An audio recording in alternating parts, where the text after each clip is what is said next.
As you're probably aware, if you need to put the F connector onto the meter, there is a tool that comes with it. Using this slot, the cable slips into the tool like this so that you can go ahead and thread it in.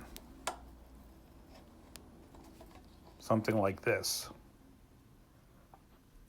However, sometimes there is already some conduit in place which will prevent you from having a lot of room to do this. So here's one solution or workaround. It's a slip-on connector that goes onto the end of the F connector cable.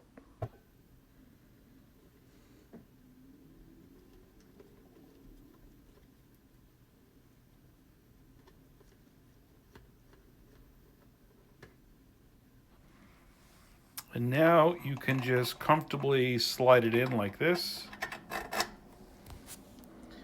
and it's already in place.